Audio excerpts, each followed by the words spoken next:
Hawak na ng Ombudsman ang mga computer at dokumento sa DPWH ni dating Undersecretary Catalina Cabral bilang bahagi ng investigasyon kaugnay ng kickback umano sa flood control projects.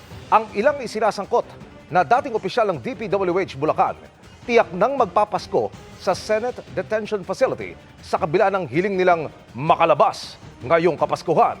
Nakatutok si Maki Pulido.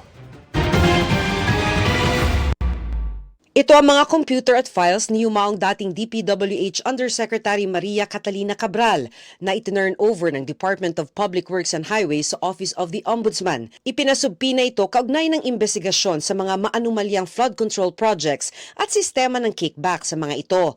Ayon sa DPWH, galing ang computer at files sa tanggapan dati ni Cabral sa Kagawaran. Kasama sa mga ibinigay na dokumento ang mga request ng mga opisyal habang inihahanda ang National Expenditure Program sa nakalipas na 10 taon. Bago mamatay, inaasahan sana si Cabral na makakapagturo sa mga mambabatas na sangkot sa anomalya.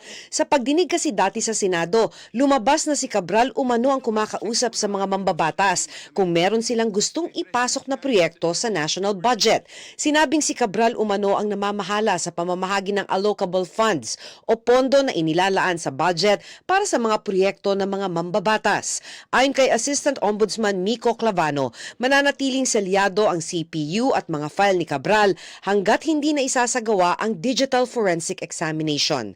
Nakadetine naman ngayon sa detention cell ng Senado ang mga dating opisyal ng DPWH Bulacan na sina Bryce Hernandez, JP Mendoza at Henry Alcantara, pati ang kontratistang si Curly Discaya.